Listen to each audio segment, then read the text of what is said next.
Mentioned the events of yesterday, the unfortunate events of yesterday in Brussels, and as I was at the hotel, I was more or less stuck on Euronews and CNN and the channels that I can understand the language, and there were many different cases where different maps of Europe popped up, indicating properties of particular places in Europe that may be of interest, in quotes, in the next days. What I have here is another map of Europe. A map of Europe that is colored by the languages that people use to communicate on social media, in particular in using Twitter. These are the languages that people use in their tweets. We've got this map from the API, the Application Programming Interface of Twitter, and this is the map of Europe in, linguistically speaking, in the end of 2012.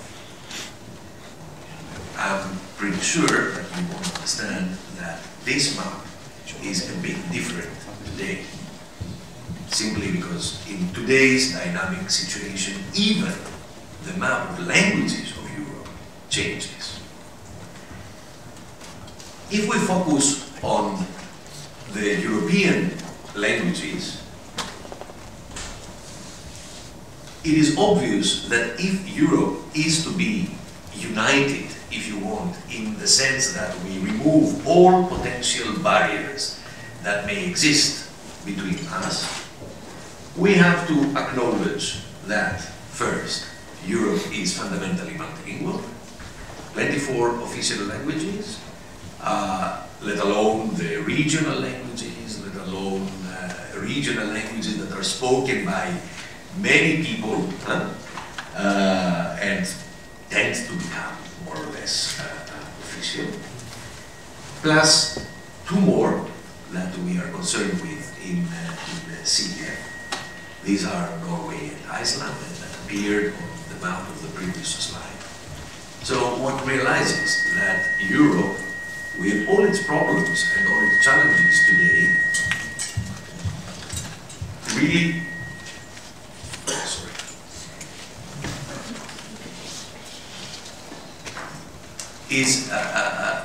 really takes the form of this rich tapestry that we usually call it, of European languages that in turn denote European cultures and European identities.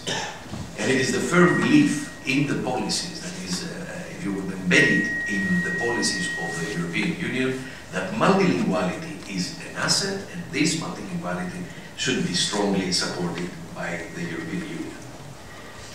Now, let's be pragmatic, however. We're talking about 24 languages, 24 official languages, plus 2, this is 26, right? However, nobody speaks all the languages. Since nobody speaks all the languages, and on the other hand, we need to take all measures that will enable us not to restrict the mobility of people, not to restrict the mobility of information, not to restrict the mobility of ideas and commerce, we have to do something. We have to do something to ensure that there is no language discrimination, but that there are equal opportunities. And this something in the good old days, but even today, I mean, why not today, is translation. This extremely skillful, skilled profession that is admired by many people who really know the internal workings, if you want, of either written translation or interpretation. Just to mention that the late Umberto Eco, when once was asked what is the language of Europe, his firm reply was translation. This is the language of Europe, translation, right?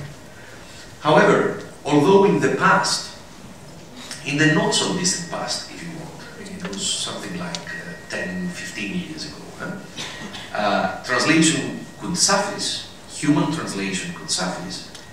With the advent of technology, the advancement in the World Wide Web, the content, the sheer content that appears in different languages is so much, in fact, much too much, that we need to think in different ways about the solution to this communication, if you want, in other words, translation problem.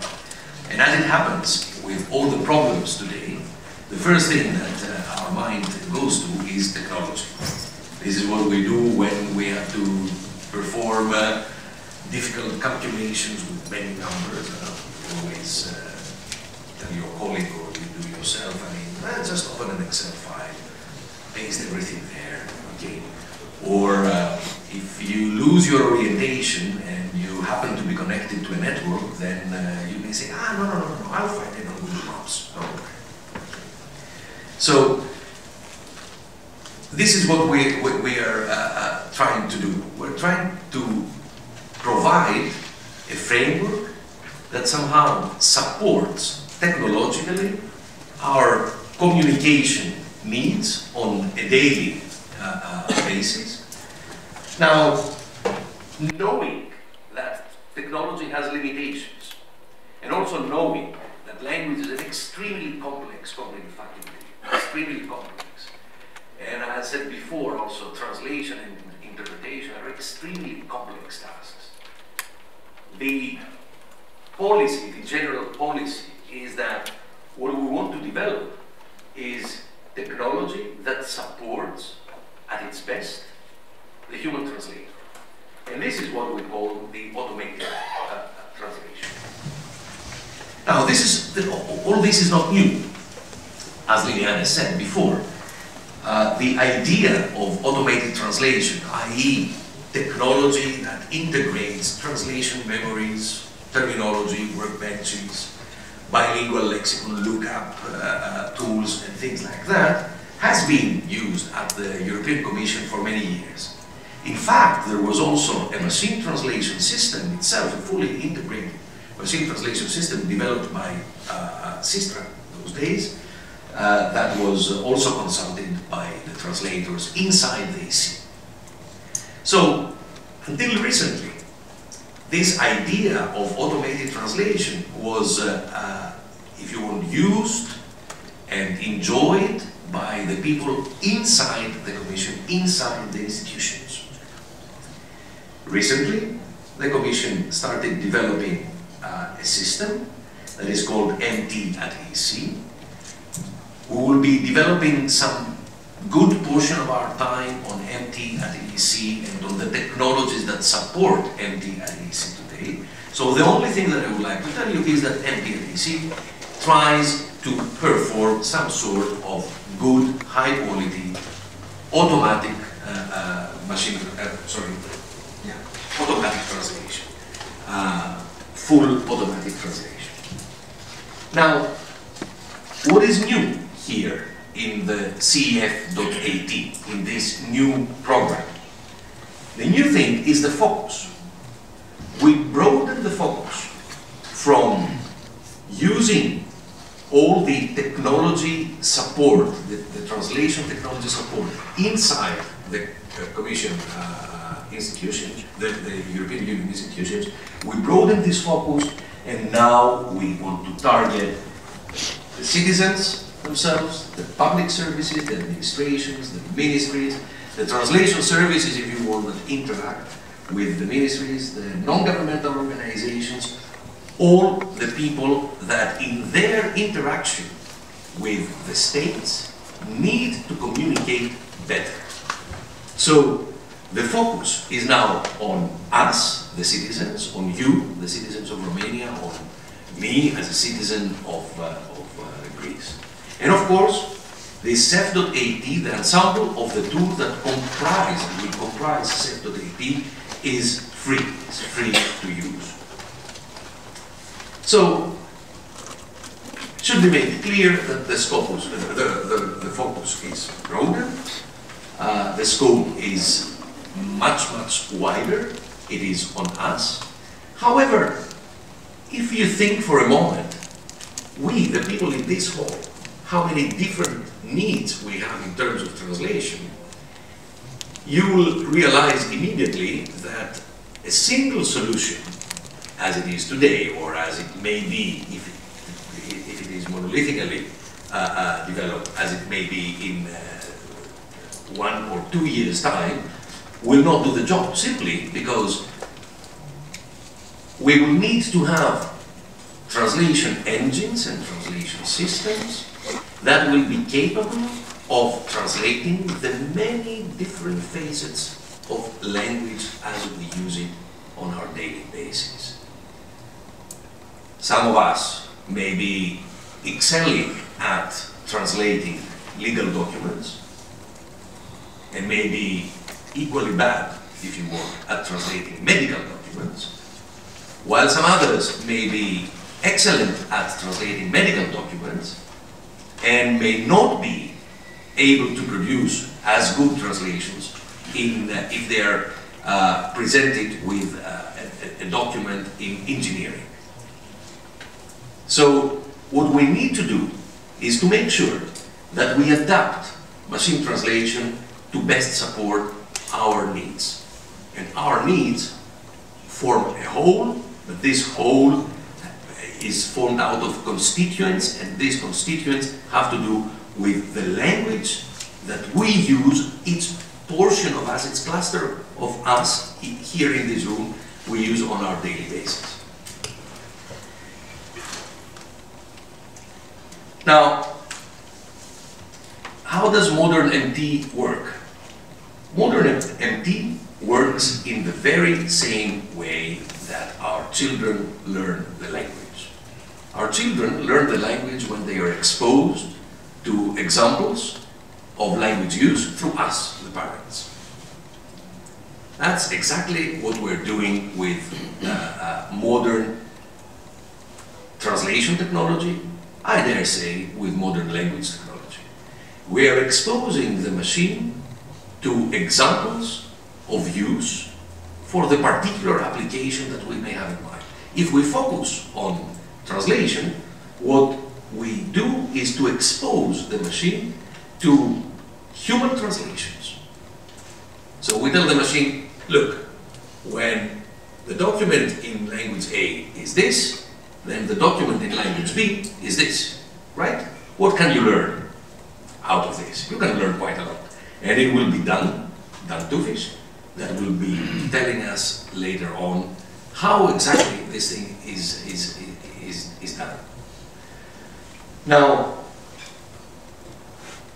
our engine, our new kit, will be capable of translating according to the examples it has been exposed to, what we've been saying before.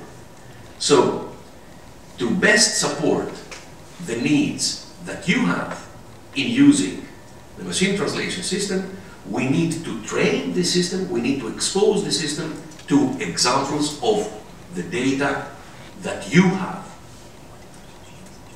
Okay? Examples of translations that you already have already produced. It is obvious that your data is the best data for the MT, for the machine translation engine that you will be using. And of course, your data is the best data for CEF.AT in general. It should be clear that without the right data, simply the system will not work. It is as simple as that. Right, and now we come to ELRC. What is this ELRC? ELRC is the European Language Resource Coordination Mechanism, and in fact, it is a mechanism that the Commission is putting in place in order to feed all the CEF.AT, the CEF automated translation services, with relevant language resources. So what we want to do is to provide all those examples, all those types of data the different types of data, that the different engines that will power SEF.AT, the different systems that will power SEF.AT will need. And we want to do it in all official languages of the EU plus the SEF associated countries, so 24 plus 2, 26, in order to improve the quality, the coverage and performance of automated translation systems and solutions in the context of the current but also the future SEF digital services. ELRC is a coordination initiative. It does not mean that it does anything more, if you want, than the coordination and the brokerage between the countries and the local communities, the local language communities, and the European Commission that needs, if you want, this data to train the systems. ELRC does not impose anything, does not own anything. Everything is owned by you and the European Commission. But whenever we own something, we're also responsible for this something. Okay, so we have the ownership, the local language communities, we have the ownership, but we also have the responsibility for providing the best data so that we enable our public administrations and our fellow citizens to get out the best translation. In the realm of this local ownership but also local responsibility, ELRC has created a network of national anchor points. We have two types of national anchor points. One is the scientific and technical national anchor point, and in the case of Romania, here it is Done to Fish. We also have a public national anchor point that is selected, if you want, assigned by the local public sector. So we expect that in the next days or weeks we will have the nominations for the Romanian public national anchor point. But as this initiative goes hand in hand with the DG Translation, the Director General for Translation in the European Union, we go hand in hand with the local DGT offices, the local DG Translation offices, and the field officers in these local offices. And in the case of Romania, this is Liliana Comanescu. For today, what do we want to do? We want to do to succeed in these 5 objectives. And the first is, first of all, we want to make you aware of the value and importance of the data, the textual data this time, that are held by public services in Romania. We want to engage you and your institutions in 2 things: in identifying sources, but also sources of data, but also data sets themselves, and then in helping us solve any potential problems that may exist in sharing this data. Now, in this identification and sharing, there may be some legal and technical problems, and we want to make you aware of the solutions that we can provide to you and how we can collaborate fruitfully together in solving these legal and technical issues. Luckily, both from the legal perspective but also from the technical perspective, we rely on very, very sound grounds. Technically, we have developed all those tools that we believe can facilitate the process. Legally, we rely on the European legal framework that is codenamed PSI Directive. This is the Public Sector Information Directive. This is a European directive that is being transposed in all national legislations, and it was transposed, I think, in 2015 in the Romanian legislation. And there will be a talk an informative talk about this transposition immediately after lunch. We also want, of course, to share the data that will be collected with the European Commission, and we want to open this data, the shared data, the collected data, to strengthen the Romanian language in the digital age. Last but not least, we want to promote the accessibility services as they emerge to you. And there will be a particular talk on how MT@EC works today, how MT@EC can be used by you, what are the steps that you need to take to use it, etc. So this is our agenda. That's what we will be dealing with. We have general talks in the morning up until lunch. Just before lunch, we will hear about the internal mechanics of automated translation today by Dantofish, and we will also have a video link with the Commission in Luxembourg, and Spiros Pilos will be talking to us about how public institutions can benefit from self-notability. In the afternoon, we will be more practical. Dan Christea, my dear colleague, will talk to us about what data is needed. What sort of examples do we need to provide to the machine to train them so that they can translate better. And Mihai Floroiu will go on with the short presentation on the legal framework and how safely, if you want, we can share data of the public sector with the Commission, but also with other bodies. Then we will have a panel discussing where potential useful data sets exist in the Romanian public sector, and towards the end we will be talking about some technical aspects and best practices, mostly focusing on how we collaborate and what tools we will be using, ELRC and the local communities, in our collaboration. And we hope to be able to wrap up between 4:30 and 5. So this is all I had to tell you. I would like to finish with one slide presenting our motto. And our motto is, supporting our languages is supporting Europe, and we need this support today more than ever before. And supporting Europe is supporting our languages. Thank you very much.